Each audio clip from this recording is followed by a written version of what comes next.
or maybe we will be talking, we can report them, or they can report us that, okay, this is what we want. You have to speak on behalf of us. So this is how you can get the funding as well if you want. This is a uh, an important aspect of getting funds or getting supports or getting these badges as well. So if you know any civil societies that they once they're in like involvement, but you know the structure, you know how to get in, you know how to speak about it, you know the thematic areas, speak with them. They will provide you funding and they will also provide you the badge. It can work. Plus you can influence or lobby, right?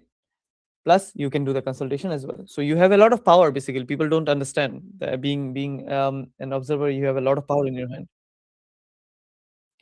Next, so right now we are talking about COP. We will be talking about so as I said before as well, the COP, CMP and CMA, we'll go through it. It's a lot of words you can see. Don't go through all of the words, I'll make it easier for you guys. But before that, are you all with me, or I'm going too fast? I can see a lot of hands. I'm really liking it that people are really active and they are engaging themselves. Amazing. Dimple, is the the slides or whatsoever is ready for activity or something? It is, and I can't send it in the chat, so I've sent it to you. Perfect, perfect. What I'll do, if you can you share the screen right now? No. Let me see.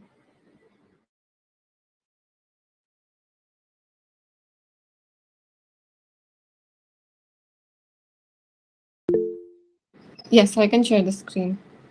Yeah, egg. Please go ahead. And if you can share the link of Slido in the chat. Yes, Just I can. just I think they can see it. Might be. Hi. Does everyone sees the like can see the chat like the message from me? works. Works. Like it works. Amazing. Okay. That means I can share with you as well. Egg, please go ahead. I think you had a hands up or something.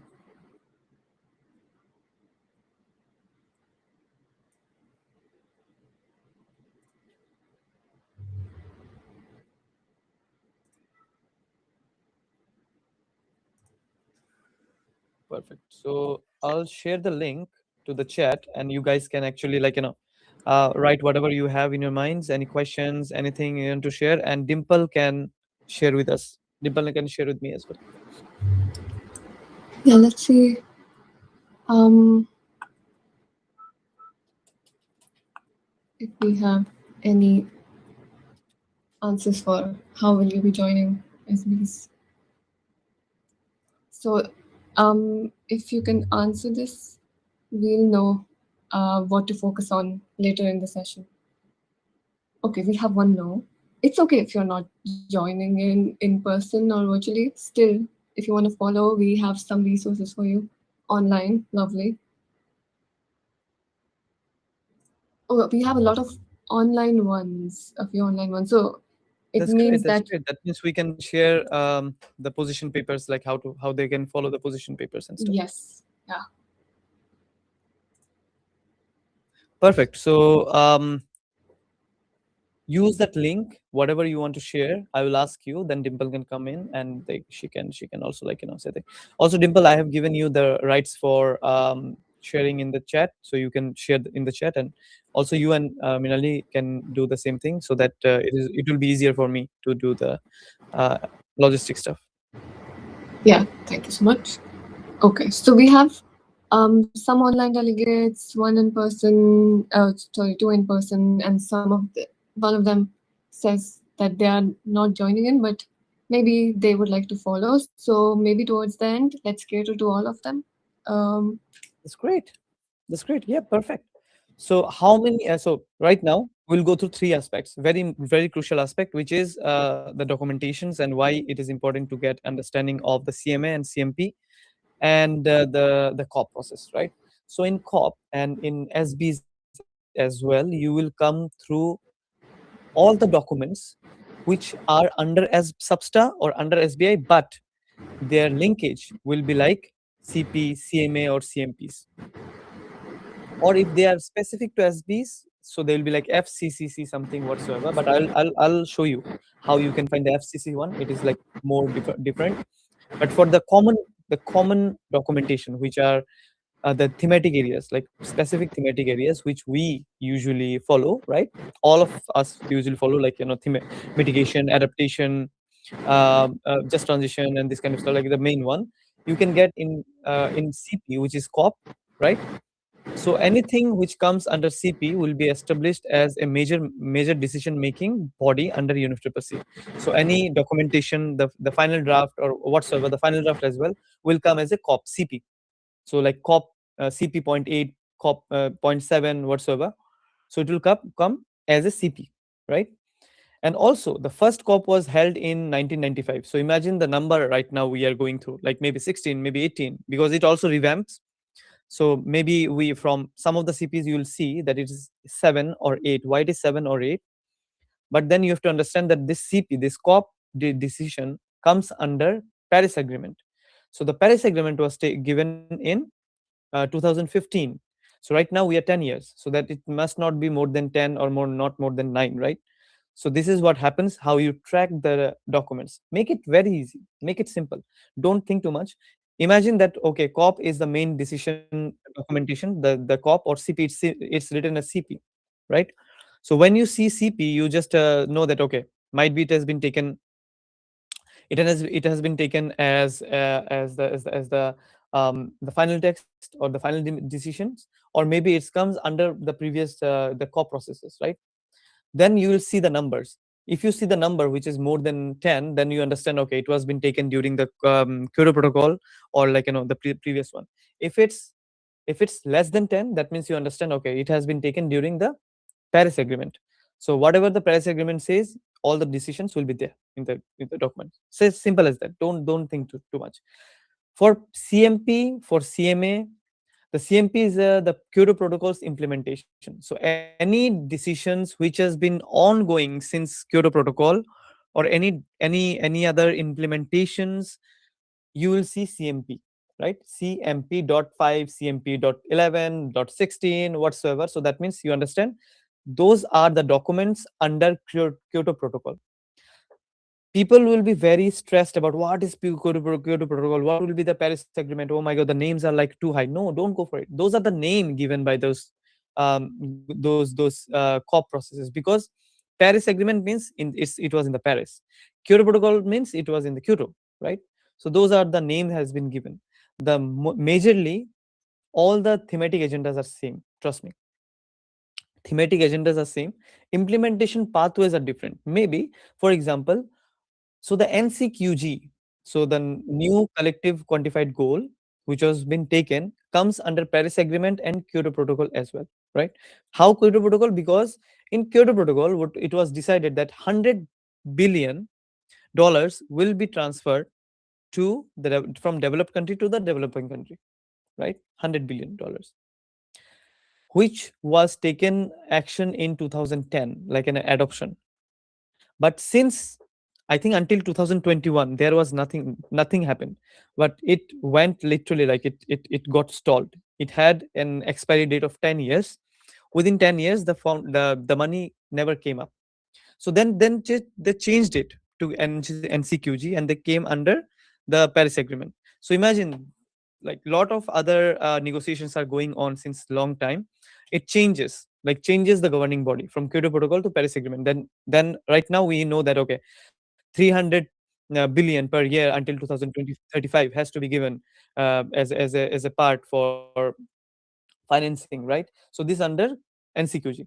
But that NCQG came from Kyoto Protocol, basically, which was long a financial transfer, which was long on, right? So it's as simple as that. Don't go too far. Don't go too deeper. Make it easier as much as possible. Simple. Kyoto Protocol can come under umbrella of Paris Agreement. So any document you see CMP comes under Paris Agreement. Any document you see as CMA comes under Paris Agreement, and CP means COP. Any decision that has been taken in the COP is comes under CP. Simple. Now, why I told you so? right? So drums roll, you can see the COP slash CMS, CMP slash bureaus and this kind of stuff. Those are the constituted bodies, you can see, right? All the bodies work together. First of all, when I saw this table, right? So I was thinking that okay, I'm in the wrong uh, profession maybe, just because this is too much. I cannot learn those kind of things. I was stressed, like, oh my god, is it my place? Or maybe like, high qualified people should be there who can learn things and stuff. And trust me, within few months I got to understand, when I got too deep dive into this, because I was working in since many years now, into governance and policies and this kind of stuff. You don't need too much of the things. You just have to understand what exactly those are they are talking about. So if you see those documents, right, all the documents has the governing body on the top, the blue one, and then it has been segregated afterwards, like small pieces, like a other documents or other decisions or whatsoever. So if you see the COP process, the bureau and everything, the same thing comes under it as well, like 11 officers. How many officers are there? I don't want to know how many officers there, literally. I don't care. I just care how many decisions has been taken. So if you see adoption committee, so in adoption committee, there's 16 member who adapts, right? So the adoption of any demands, anything which has been created during the COP has been adopted. So those are the 16 members who create the committees. Catholic committee for experts. So we have experts. They name it by Catholic committee. Don't worry about it. Paris committee for capacity building. So there is a capacity building which is called the PCCB network. We all know what is PCCB network, but we don't know the full form. This is Paris Committee on Capacity Building. Really easy. Don't go to, like, the jargons makes UNFCCC harder. I'm telling you. And actually, the negotiators as well, they hate the jargons because they know everything. We know everything. It's just because fancy words comes in, like messaging kind of text, WYDM, what do you mean? Kind of thing, you know. So this is what it happens. It's just the jargons. Otherwise, we know everything. WIM executive committee, which is also like really working together how to come up with the proper governance into the COP and every civil societies. And the same thing goes here and everywhere, really. If you see the technological execution committee, the tech committee, the TechMec as well, see the article 6, see the Paris agreement, standing committee for finance, the SCF, which we say the SCF finance and stuff, everything we know each other, just is the name. And those are the governing bodies which comes under. So SBI will rule for consultation group, for rule for facilitative workshop, for the technical executive. The Substa will rule for what? CTCN, the climate and technology aspects. The least developing countries expert groups, standing committee for finance comes under it, and Paris agreement, which is compliance with different other members. Simple. So don't have to be worried about it. Right now, so it was long journey, I know, and you can why I wrote it, just because to understand what are the most important decision and uh, demand that has been taken, right? Just a second, I just got a message that many new people are trying to get in.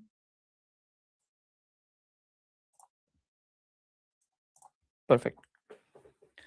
So from the screen, you will see which COP had what kind of changes or what kind of decisions or what happened in that COP. I will not take every example. I know that sometimes it gets too much, but yes, in the first COP, which was in Berlin, had a mandate for adoption. What kind of adoption was taken? For reducing emissions beyond 2000, right? In 1995, they literally adopted an initiative which calls minimizing and reducing the emissions beyond 2000. At that time, till now we are reducing. So imagine, right? But still, this is what happens. It's a beautiful process, just because taking everyone into one under one roof is very difficult as well. But at least it's working. So long gone, then you have the COP3, which happened was established the binding protocol for greenhouse gas emission reduction. Then in COP 15, which was in 2009, we had this G77 and Euro to craft the Copenhagen adoption, which was actually rammed. It was an unsuccessful accord that happened because United States and China with didn't get involved properly, and the G77 and the U crafted it properly. Like it has to be mandated. Everyone has to go through some kind of like a positioning, but of course, the same thing happened during Kyoto Protocol as well. China and US said no, and because of that, it failed as well in 2012. Correct. And there was an amendment happen how to go move ahead, and then we came up with the Paris Agreement. Same goes with the next one, which is crucial. This is crucial for us because we always talk about the recent documentation. So the Catholic implementation for the guidelines. So every document should have kind of guidelines. So whenever the Paris Agreement happened, they realized that there is no guidelines for the implementations, for especially for the developing countries and for the SIDs, right? For low developing countries as well. So they came up with the guidelines, and then COP26 was a major breakthrough with the first ever coal phase out. You know that the fossil fuel, the coal phase out text was drafted, and it also recognized that we have to minimize the greenhouse gases. So the greenhouse gas and fossil fuel was actually recognized in COP26, and also the youth body from COP27, we got a recognition in climate, which is called the Glasgow Climate Pact, paragraph 65, for having a proper consultation with the presidency, having a forum, youth-led forum as well, to be recognized and to provide us a platform for us. In COP27 Sharm el Sheikh, we had the Sharm el Sheikh dialogue, we had the Sharm el Sheikh mitigation program, and whatsoever, and everything comes under the Sharm el Sheikh had a really good involvement in terms of agriculture, in terms of finances, also in terms of energy related steps, because sustainable energy for all the everything comes under this Sharm el Sheikh as well, because it's kind of like a formal body that happened. The loss and damage fund as well, it was crucial. Yeah, and not many people knows the loss and damage fund discussion was started from COP26 in one small room, and then it went to 2 year 1 year to be adopted in the next year. Then we have the Dubai, the first ever global stock take, right? So the stock take was taken. I will go through what is global stock take, when it's to be done. Don't worry about it. Sometimes the slides are like back and forth, but yeah, I'll explain what is global stock take. And then of course in Baku we have the COP29, the NCQG and Baku to Belém roadmap, 1.3 trillion. Then we came up with the sorry, it is written Belém, but it's yeah, like Belém in a E, but it's like hashtag Belém kind of thing. Yeah. So umlaut, or like I think it's umlaut or something. Yeah, I really forgot. So it's a Belém, and in Belém in Brazil we had the global Mutirao decision. This decision was framed and was really supported by many countries. I think more than 60 or 80 countries supporting that we should have some kind of like fossil fuel phase out words, but never happened. But we had this year, I think last month, the fossil fuel phase out, transitioning away, the fossil fuel transitioning away, first ever conference in Santa Marta, right? So it was quite exciting. And of course, this year we will have Turkey, the COP31 in Turkey. What we'll see? We'll see a lot of things. The credential for NDCs. We'll have energy transition delivery, because energy is in both the negotiations and also in the action points of them. Turkey, Australia, and Pacific political structure, just because in Fiji we will have our pre-COP as well, right? And of course, the shape for global stocktake. The global stocktake will be a shaping this year. Amazing things to see this year's COP. Uh, does everyone knows about the Paris Agreement? Do I have to go through it?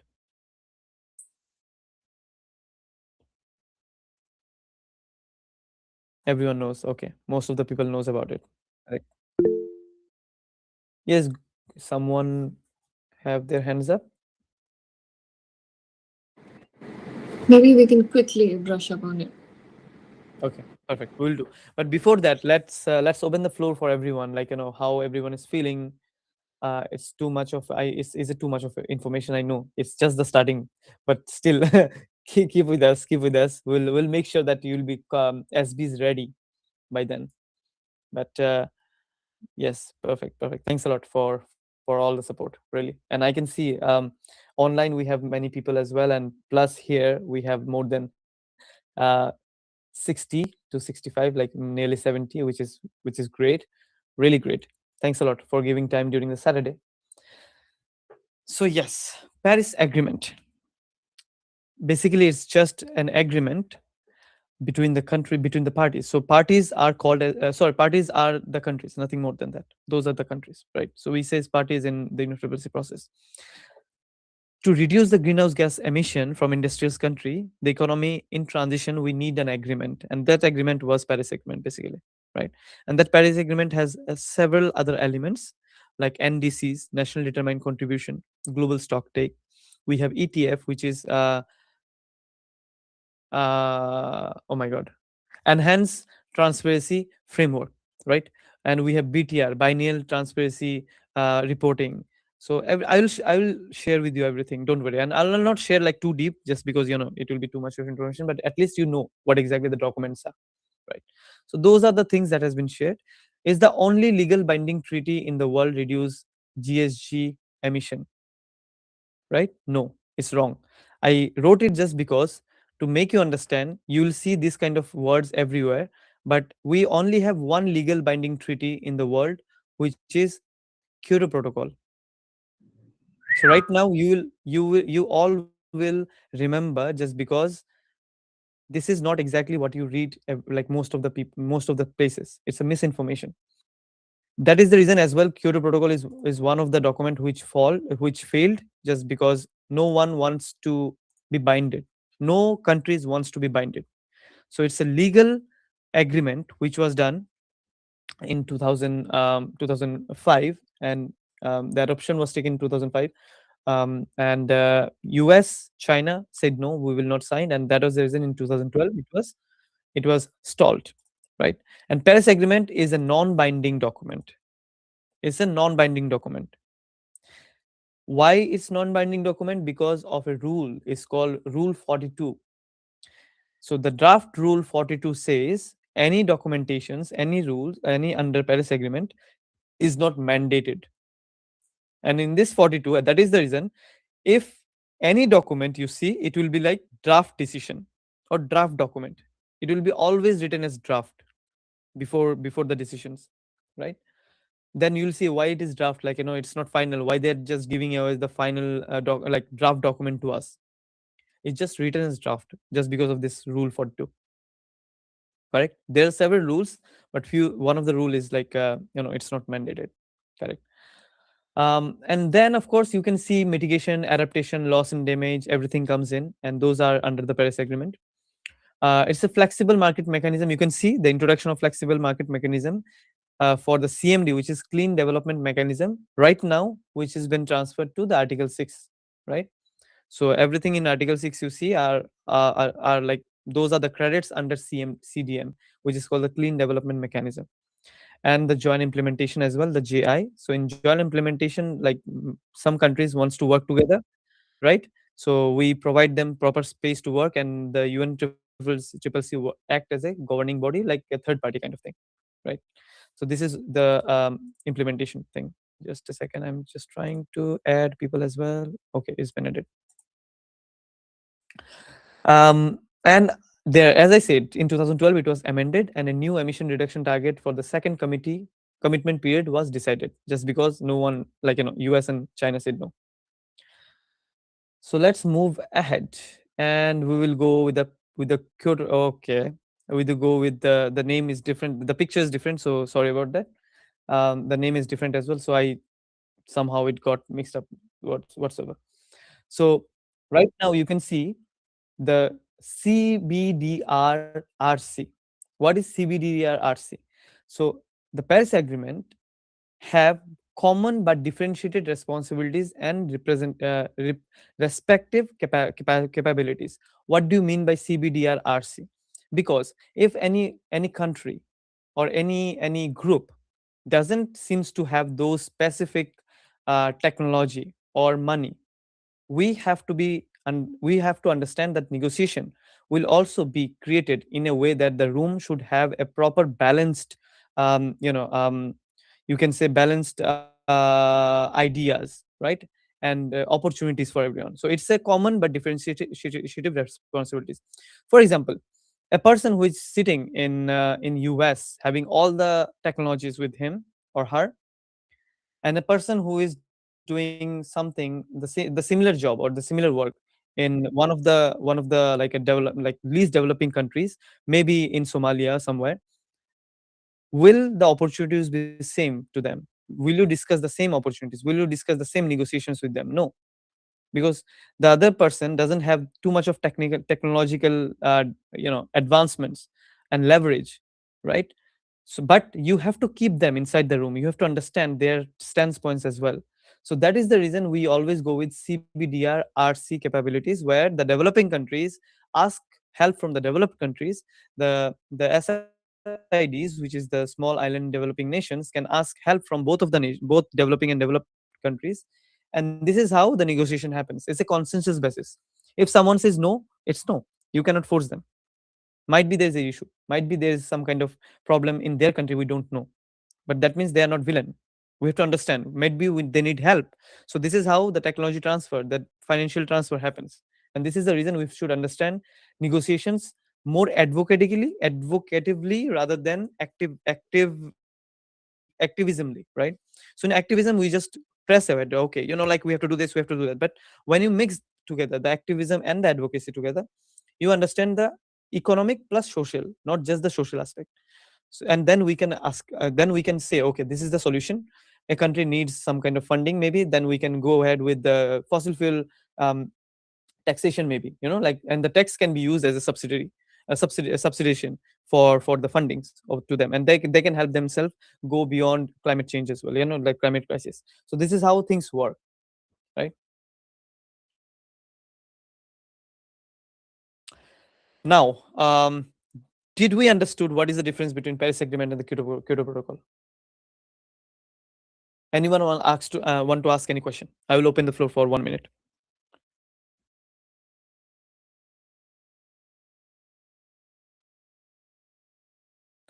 So everyone is like really cool, right? Like they know, so perfect. Then if no one wants to ask any question, then correct. Anyone wants to share anything rather than just question anything that we want to listen as well? Just share to everyone. Just making the mood of the room. Come on, guys. We are the youth. Come on. Yeah. Maybe can I ask a quick question?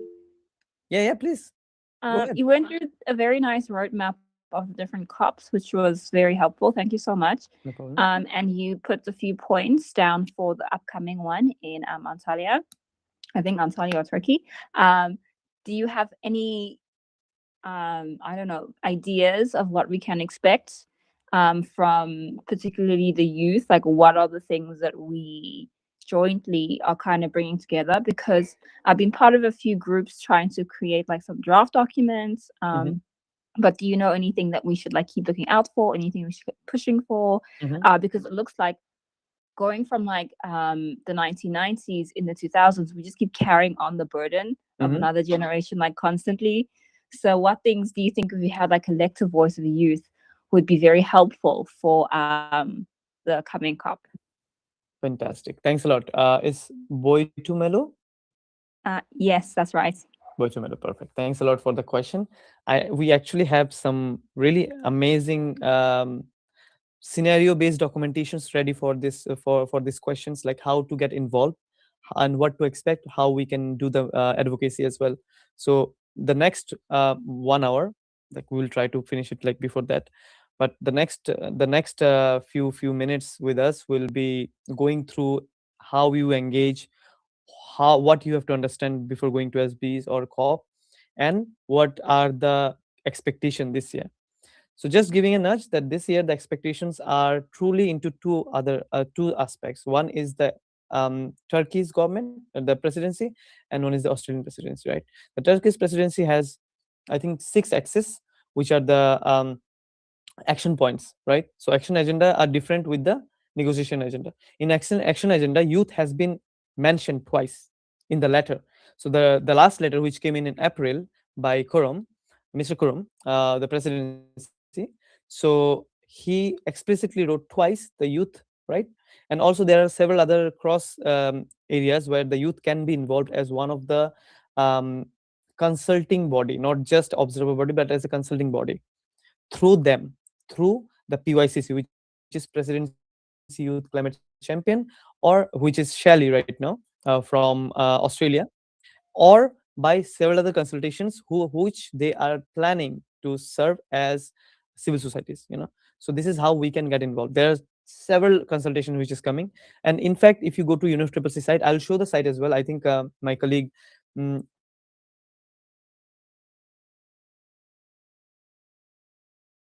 will be explaining how you can get those consultation, and you can actually give some kind of inputs on those consultations. But we'll get through more detail into this question. Thanks a lot for the question, really. Next, I think it's yeah. Yes, hi. Good morning, everyone. My name is Y'all, calling from New York City. I guess my question right now is, what is the actual pathway, right, for governments to adopt or implement the protocols, the recommendations and the policy language that we're constantly drafting? Is there a plan in place for that? Perfect. So I would ask one question to you. When you say what is the proper pathway of implementation of those policies, in what manner? Are you talking about the parties, the countries, or are you talking about the NGOs and CSOs? No, I'm talking about the actual governments in the Actual in government. the Okay. countries. Yes. Yeah. So in actual governments, what happens? For example, that I spoke about is the Paris Agreement, right? In Paris Agreement, you will find different aspects. So here in the timeline, is a really nice question which relates with the timeline here. So in the timeline, you can see from 2015 to 2030, right? There are several documentations and implementation pathways, like the climate plan submission. The climate plan submission was in 2015 during this Paris Agreement adoption. Facilitative dialogues. Then we move ahead with 2020, which was one of the climate pledge that has been taken, and it was submitted that every 5 years we'll do the NDC submissions, right? So before the NDC submission, we will also go ahead with an global stock take. What is stock take? Stock take is like just to understand where we are right now, correct? So where we are and how we are doing, and then we can put forward an NDC, which is determined contribution. What we will contribute to the world, or what we will contribute to as a nation to those kind of policies. And then, of course, we will have the same contribution updated after 5 years as well. And between the 5 years, we will have another stock take, which is next year, which is Mhm. 2028. We'll do the stock take. So if you imagine this entire pathways, right? So every COP we will have some kind of adoptions. Adoption means, okay, so we are moving ahead with the NDCs, and for the NDCs we need, countries need to put forward some you say target, right? So for example, in 2035 we will get over all the coal mining facilities, and by 2045 we will be net zero, for example, Mhm. right? Mhm. So this will be defined before the NDCs comes in, and they will submit the NDCs as their national determined contribution. Then what happens? So people will say, okay, they have submitted, then they'll do it. No, they're not binded to do it. But when they'll submit the NDC, just because of reputational risk and also the risk of being a part of Paris Agreement, as agreement agreed by every countries, they will change their national adaptation plan and also national long-term and short-term planning goals. So their documentations in US, in every country have LTDs, long-term and short-term goals, plus adoption plans, right? So they will change the adoption plan as a proper policy, like national policies. So this Mhm. is how it influence basically.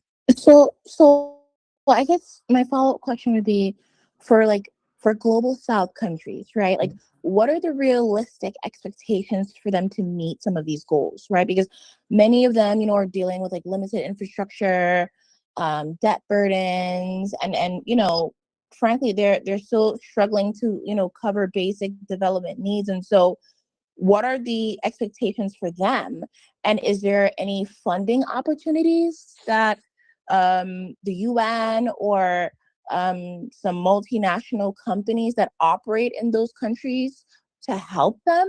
Like because I I guess my thing is like we do a lot of like policy speech, protocols, etc., but what is what does implementation really look like, right? How are we quantifying that? You get what I'm saying? Correct. So the thing is, when we say how we are quantifying, there are several aspects of quantifications. Um, so there are some bodies and ad hoc groups, and some of the part which are also comes under Paris Agreement, that goes beyond implementation. So they says that okay, we need to scale up, but they say we need to scale up, we can see there is nothing implemented till now. So Mm-hmm. the talks always goes on. There is always implementation pathways mechanism, and during those mechanism as well, see, the thing is, when global south countries comes in, the global south countries always need funding, definitely, for sure, because they don't have economy right now, right? So for funding, we have several funding mechanisms, like the green fund, the loss and damage that we talk about, the NCQG that we talk about. But the problem is, when it comes from the developed countries, there is always a setback of timeline, that how they are giving it. Maybe they're giving it as a grant base, or maybe most of the time they give it as a debt base. So if it is a debt base, there's no point of taking it, just because you are giving away 80% of the same amount of money, and your country is going to a debt, right? Mm-hmm. So those are the mechanisms that has to be followed, right? Like, okay, so if some kind of amount is coming, how the amount is coming. Right now the definitions are not clear as well. So if we say about Mm-hmm. green funds, what exactly the green funds are, from where the money should come as a green fund. So for example, if someone is like investing in green investing in green bonds or something, is it green fund?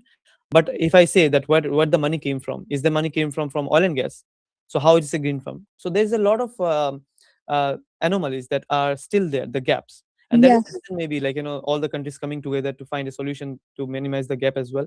Mm-hmm. We have the numbers, I think 1.3 trillions, mhm. 3,300 billion, and this kind of stuff. But actual number which has been provided to the countries are very less. Yes, and so I think as youth bodies, creating the policies, and I know we're kind of constricted because we're more in an observation status, Hmm. but I think where we drive change is like actually, you know, building initiatives surrounding accountability, right? Because like how are we tracking whether these climate finance commitments actually reach local communities, right? And not just like the governments of these global south countries who sometimes mostly tend to not allocate the funds that they're given to the projects that they've promised on, right? So like I think the policy stuff is great, drafting language is nice, but I think if we as a youth group want to drive change for ourselves and for our future generations, there needs to be a little bit more of a focus on holding, proper channels accountable, right? From like the implementation to the finance to the audit models, right? Like, can we kind of go into that area? Do we have any voice there? There is more than thousands of this kind of initiatives and auditing structures and mechanism and frameworks. There is more than 10,000 pathways to get involved as well. So the funding Mhm. which comes in, it comes through either governmental funding or the specific to international global fundings. Those governmental fundings and international fundings are being tracked by national government or international governments. Some of them are coming from, like, the main, you can say, the economic banks. Most of the banks are in global north as well. Sorry, yeah, the global north as well, which is the developed nations. There are several aspects. The problem is not the getting the funding, the tracking. The problem is getting sorry, how the fund will be mechanized from one country to other country, because there will be definitely intervention from government or maybe intervention from several other parties, right? Mhm. So imagine the carbon credits, right? So the carbon credits has a tendency to track as well, like how much credit has been provided, how the credit has been signified as amount of money, or how this money has been tracked. But there is always greenwashing, right? But Mhm. there is also good work as well which is going on, like a lot of good works, but in the midst we find few of them which are greenwashing and stuff. And that is the thing, that we need a proper governance. And I think these policies and implementations which we talk about give somehow, somehow building those governance, because managing all the countries, imagine 198 countries all together coming into one roof, and they have several other their own problems, own agendas and everything. And then they're coming up with adopting at least one policy. If they adopt at least one policy as well, it's a big win for us. And for the tracking mechanism, the youth, just not the youth, there is a lot of organizations who are working, and that is the reason actually we are here, because most of the organization here, they are working grassroots. And I always say, working grassroots is the real change that we can make. Yes. Yeah, going to the COP or going to the parties negotiations, those can happen, those are really good, that good to have, and we can advocate for that. But if we don't work on the ground, how Yes. can we say that these changes are being happening and these are the solution that you can take up as an example? Yes, and I think that's the conversation that I think would be helpful as Youngo for us to delve more into, right? Like No, this kind supporting of like grassroots this kind of communities, conversation happens supporting. during the SBs and COP as well. This is the conversation that happens here. So those conversations are inbound to happen, but those conversations have, you can say, branch. So we are talking about the tree right now, and then we will go to the branches, like how we will take over those grassroots level policies. So imagine, for example, for having a discussion, we have to go to the this Article 6.8, which is ecosystem as a service, or maybe we can say this nature-based solutions. So those kind of solutions, hurdle groups takes the information from us, that okay, what is the grassroots level people doing, and then okay, we can learn from each other. We can learn from those kind of problems. And also the negotiators who comes from most of the developing nations are the negotiators chosen from those grassroots level NGOs or initiatives that they are doing with the government, and they've been selected and they've been sent, that okay, you speak on behalf of mitigation, and you give the example of what we are doing on the ground. Like Mhm. I know several negotiators who actually like doing projects on the ground, and they're thriving in the negotiations. Mhm. I would love to get connected with some of those people because I actually do run an NGO. Even though I am based in New York City, I run an NGO based in Atlanta supporting climate initiatives and youth development. So maybe after this call, if you can maybe push your email address, I'd love to get connected and then connect with people that are working in that space to advocate and also monitor the bodies that are supposed to be helping the global South in these goals. Thank you. Yeah, just a quick intervention. Second, this discussion was amazing, and to answer to you directly, I will be sharing a jot form, and it's shared in Slido, and you can fill in your details, and we will reach out to you. We touched upon a lot of interesting topics here, and we'll cover more later. And we have three more questions, but if the three people who have raised their hands can wait for a little bit, and we can take your questions after a few slides if you're okay with it, so we can move ahead. Just considering the time, and also the later slides are super cool and we need to cover them. We don't want to Yeah, leave those, and I'm very excited to get till there. So over to you, Sagar. perfect. Yes, perfect. Thanks a lot. Also, one more thing, that do I need to go through this slide again? Because during the discussion, I think I explained you all that okay, those are the points that I have to cover all the time in Paris Agreement. Amazing. Thanks a lot. So let's move ahead, because fantastic things are coming. The negotiation rules and procedures. So the negotiation rules and procedures are the decisions that have been taken. And if you go to decision 23/CMP, so what is CP? If everyone like, what was CP? COP, right? So you can see in the COP, in the decision 23, point 18. So that means it's the 18th COP, right? Is the 18th COP that I'm talking. During that time, the transparency, representation, equity, ethnicity, inclusivity, and the control by the COP was taken. So that means in a room, there should be a proper gender balance. In a room, there should be a proper transparency. It should be open. It should be ethically inclusive, and overall, it will be controlled by the COP. That decision was taken. Why it is important? Because if someone tells you about, okay, you are not, you doesn't belongs to the room, you does, because of the decision, as an observer as well, as a youth as well, because you are one of the main representative and ethnic and equalitative people of the entire decisions, discussions. So you are there. Imagine that, because you are legally binded.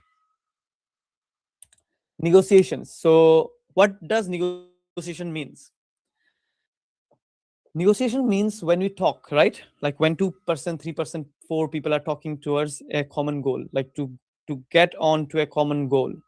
And right, when we talk about negotiations, we talk about different kind of mindsets, like people with different kind of mindsets, different kind of like outcomes. They will come and they'll say, okay, can we come, can we do, we need it, but how to get on to a common ground, that it's not your loss, it's not my loss. This is negotiation, simple. And the group of the countries are like, provide those negotiations, but run by the chair of substa, or maybe the presidency, or the co-facilitators, right? Though they run it. The UN doesn't have any hands on the negotiation. They only run it. Then they're the you can say the middle party. The negotiation happens between the groups of countries, or maybe during, like, upon the countries. There's a fantastic book, amazing book, like I think the best book I can get for understanding the negotiation process, understand what is COP process, understand the SBs and everything. And it's called on my behalf, on behalf of my delegation. This book has been 2 years in the market, and it's great, really. I cannot give you any other recommendation other than this book. So when we talk about negotiations, now it's very interesting, guys. Be with me. We will see plenaries, we will see informal informals, hurdles. Like if you read anywhere, everywhere it will be like, the informal group, the hurdles, the informal consultations, the contact group, and this kind of stuff. What exactly they are?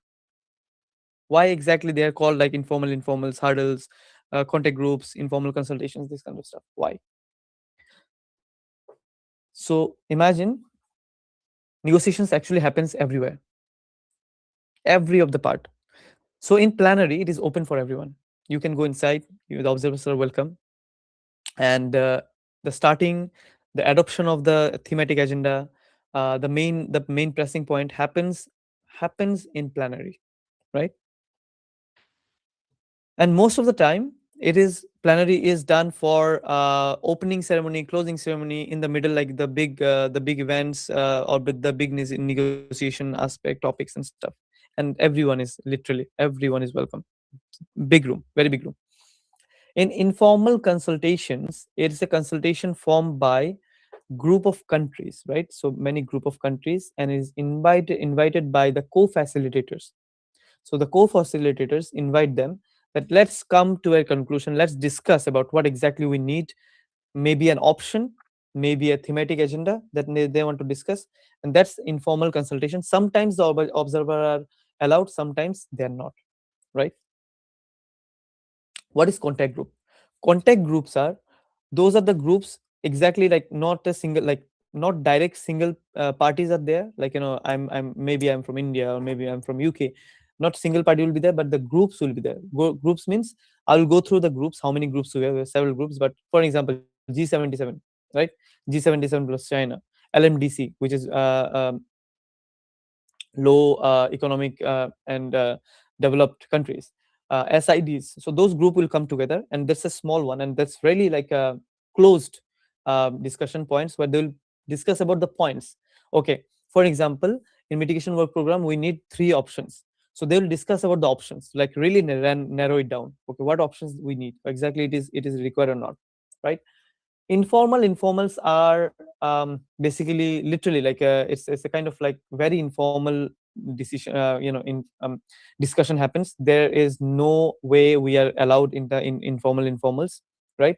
In those are the friends and maybe contacts or maybe known of the chair or the groups, the other groups. They comes together forming a group, like for example, like sending a message in the WhatsApp, like, okay, let's come together and have an alliance and have a discussion together, right? So this is informal informals, where they discuss about the like specific options, very closed one. And hurdles nothing but whenever you go to any negotiation rooms, if you see in the small corner of the room, there are many people sitting together in the, maybe in the floor, maybe in the chair somewhere, and all of them are like high-end negotiators. They don't care, and they're doing some kind of discussions. That's a hurdle.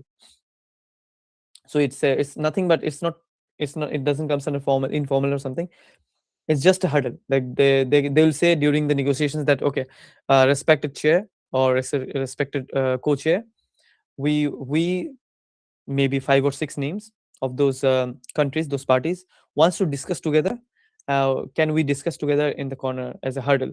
So they'll say, okay, please go ahead, and they'll discuss. They'll take time, half an hour, and then they'll come back and tell, okay, we want this. So this is hurdle. Everyone is clear about the hurdles and informals and consultations? Perfect. So I think, yeah, hurdles same. See, insert just in the corner of the negotiation room, or maybe somewhere, studying together, talking together. They'll try to be very cordial in terms of getting a solution of one or two. In fact, this sharing the experiences, the grassroots level experiences, they also do the hurdles all the time. Now, perfect. See, this is really crucial presentation that I made for everyone.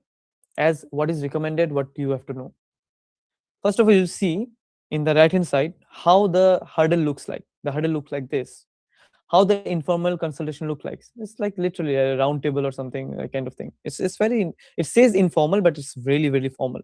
Just don't go with the names of UNFCCC. They can they can be very decisive. Contact groups, it will be like similar, like coming together and like small contact groups. All the groups will be there representing person. So every group has representatives. One representative can represent like 2 groups as well. But yeah, they will have together and they'll discuss. The plenary is the bigger one, as I said, really bigger one. And informals are like this, that they will come up with at a team meeting. They will say, okay, let's come together, let's discuss, and it will be very close, correct? And you can see where the timeline and documentation consultation goes on. For any documentation, for documentation means for the policy documentations, the opening plenary, they will have the pre-sessional documents. That means all the documents which will be referred in the session, they will have in the plenary. They will adopt in the plenary. In the contact groups, the deliberation draft text. So whatever the draft text we have, that means whatever the text that we will discuss upon, they will deliberate on this contact groups, right? Informal consultation, what they will do, they will do only draft text. So whatever the deliberation is done, then they will jump to informal consultations, correct? And for observer, it is really closed. You can see, so you can see the access to the observer and open or close. So for the observer, it is really closed, or might be open, you never know. But as I said, for the informals, it will be always closed for the observers. If you have like a party badge or party overflow badge or secretariat badge, you can go for it. But yeah, for the CG consultation, which is the contact group consultation, the documentation are still in draft. It's not adopted, right? But in closing plenary, it will be adopted afterwards. But in this consultation, most of the stuff already done. But sometimes you in the plenary things change. So this is what it happens. And this is the badge, and this is our observer badge, correct? This is the badge that we will get, which is the blue one, which is the yellow one. The blue one is for the secretary or the UNFCCC process. Red one is for the parties, for the countries, or anyone like representing the country. Overflow means there are several 2 or 3 seats which are extra. So that means if for example you came as an assistant to the party head, So you'll be given as a party overflow so that you can go there. And then, of course, we have the intergovernmental one, intergovernmental agencies like IEA, IRENA, other think tanks, two tanks that they have influence. They get this intergovernmental, and the press. Press is like a yellow one. They can go anywhere. They have a like they're also good, but you have to be very press, like very important with the press.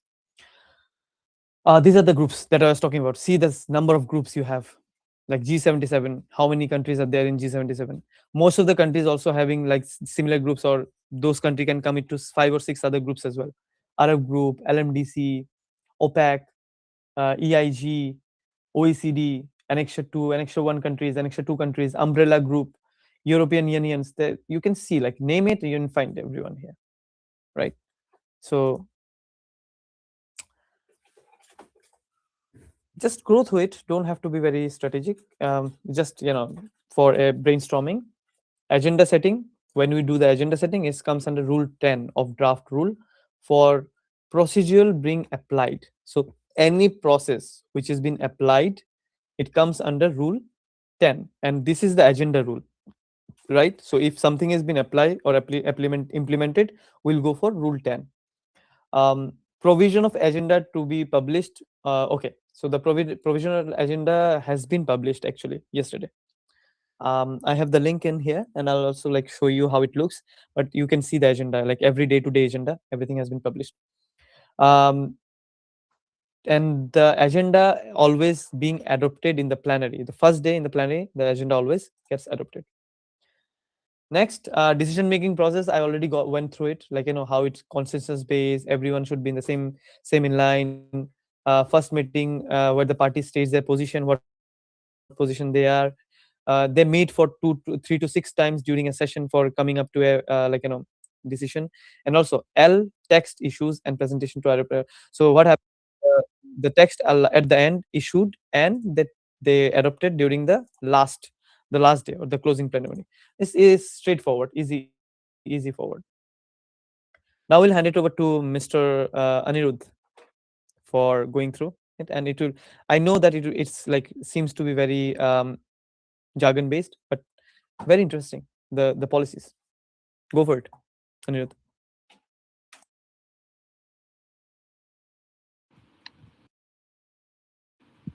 Yeah, thank you so much, Saikath.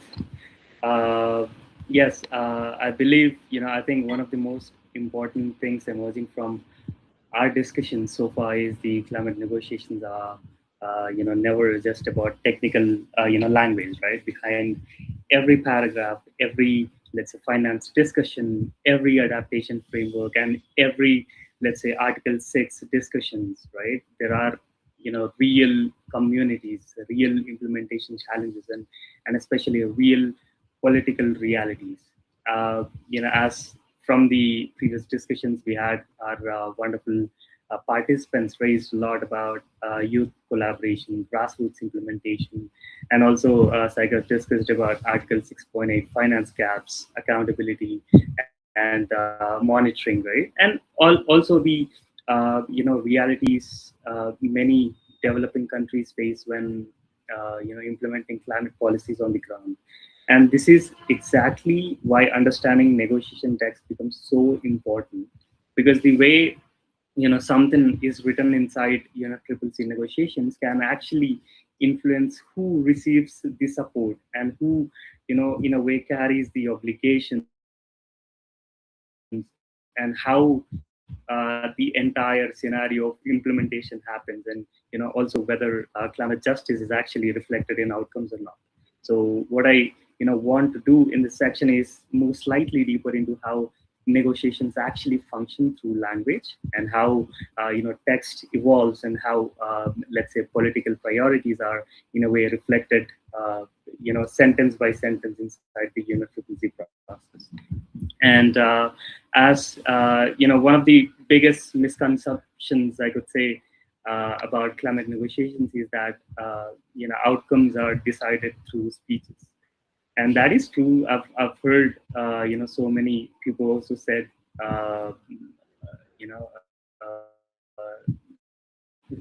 in the last last SB62 when I've attended. In reality, climate diplomacy in a way happens through text, and every sentence, every verb, every bracket you can see there's a few brackets, right? And sometimes even a comma, can become politically very important. What you see here is how negotiators actually work inside the UNFCCC process. So let's start with this example. You can see a start of the bracket, right?